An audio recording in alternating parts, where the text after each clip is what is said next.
తిరుపతిలో పెళ్ళైంది కదా, వాడికి వచ్చారు. మరి అంతమంది వస్తే అందరికి ప్రసాదాలు కావాలి కదా, వచ్చి ఊకనే ఉండిపోతారా? వచ్చిన వాళ్ళకు గెస్ట్లకు ప్రసాదం ఇవ్వాలి కదా. మరి ప్రసాదం ఇవ్వాలంటే బండ మీద కూర్చోబెడితే అయిపోతుందా? మీద పందిరి వద్దా? ఎలా వద్దా? ఇవ్వాలి. పందిరి ఏం నుంచి చేసిందంటే తిరుపతి మొదలు పెడితే పందిరి అంటే కడప వరకు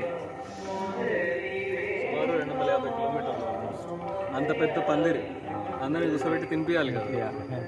అందుకే తిరుపతికి కడప గడప. కడప ఏంటిది? గడప ఫస్ట్. మరి అందరికి తినిపించాలి. మరి ప్రసాదం ఫస్ట్ నైవేద్యం పెట్టాలి కదా. నైవేద్యం పెట్టండి తిన్నారు కదా ఋషులు దేవతలు. మరి నైవేద్యం ఎవరికి పెట్టాలనేది క్వశ్చన్.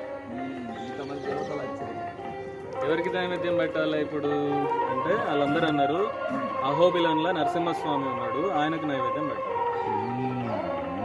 అప్పుడు వెంకటేశ్వర స్వామి స్వయంగా ఇక్కడికి వచ్చి నైవేద్యం పెట్టి ఆ ప్రసాదం వచ్చిన వాళ్ళందరికీ అది వెంకటేశ్వర స్వామికి అహోబిలానికి కనెక్షన్. అరే